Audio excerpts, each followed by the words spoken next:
seperti negara-negara lain yang semua buat, kita terpaksa mematikan dia.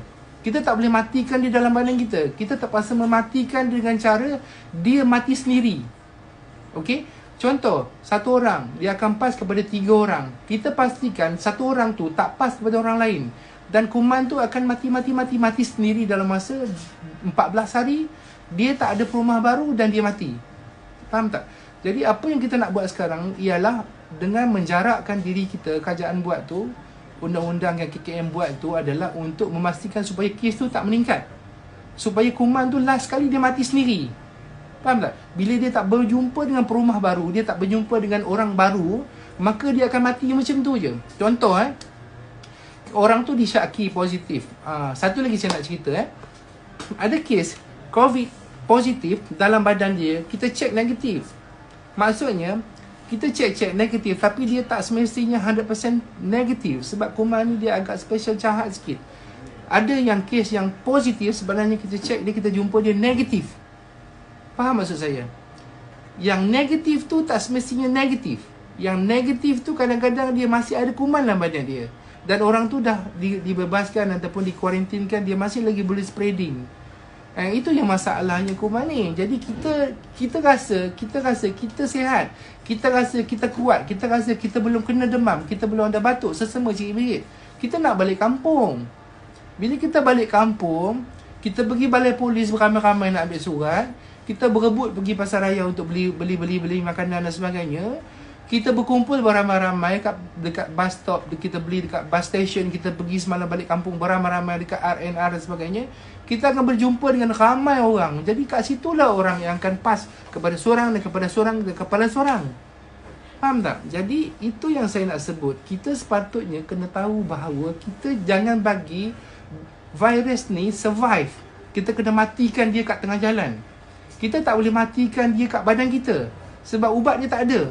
Vaksin dia tak ada. KKM dengan staff doktor semua sangat-sangat susah hati sebab kita tak ada ubat untuk dia sebenarnya.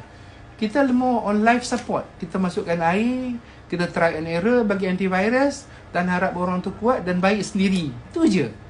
Jadi kita nak matikan kuman tu tak boleh mati dalam badan kita. Faham? Kita nak matikan dia dengan tengah jalan.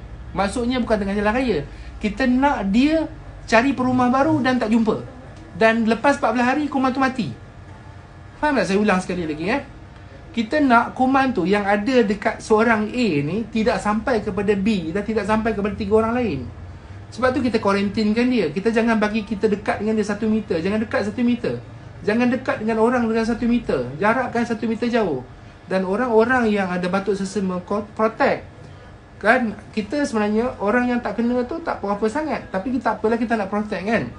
Tangan jangan sentuh. Jangan sentuh orang. Selalu basuh tangan, pakai sabun, pakai sanitizer, pakai penutup mulut dan jarakkan kita 1 meter lebih. Supaya kita nak kuman itu tak sampai kepada orang lain dan dia mati di tengah jalan.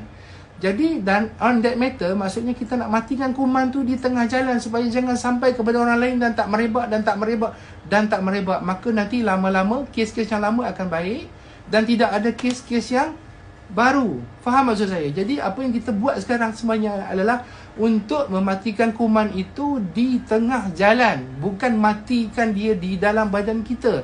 Sebab tidak ada ubat untuk COVID-19 sampai sekarang. Tidak ada.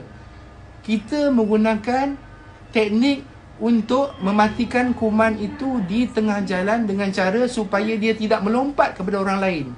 Kalau kita duduk dekat, kita pergi orang ramai-ramai, dia akan melompat ke orang lain. Orang tu balik kampung, jumpa mak nenek dia, tok dia, mak dia, dia akan lompat.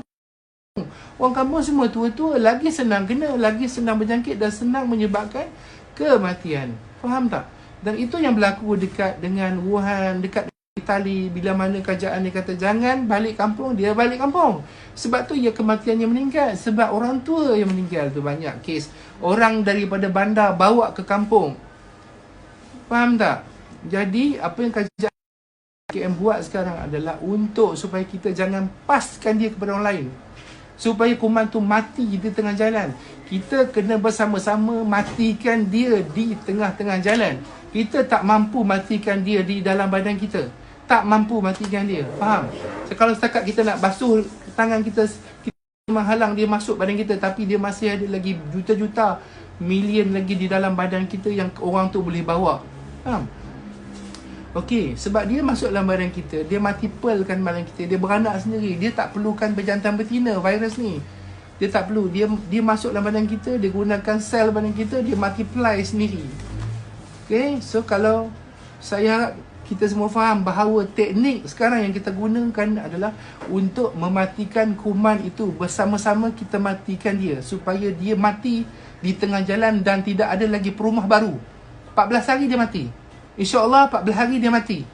Okay, sebab tu kita kuarantin kat rumah 14 hari supaya dia tak ada perumah baru. Kalau tak ada perumah baru, dia akan melompat orang baru dan dia akan merebak kepada orang baru. Dia akan jadi lebih banyak dan lebih banyak dan lebih banyak. Okay, so kalau mana yang ada sekarang, kita kuarantinkan dia, orang lain selamat insyaAllah. Dan kuman tu lama-lama dia mati. Dia duduk dalam badan kita pun lama-lama 14 hari dia akan mati. Faham? Faham? Jadi kita support lah. Kita support kerajaan. Kesian kat doktor-doktor. Faham? Saya pun sedih kak. Saya pun kena kerja. Faham? So saya pun kena kerja juga. Saya pun kena tengok orang sakit juga. Kalau diikutkan saya pun malas juga.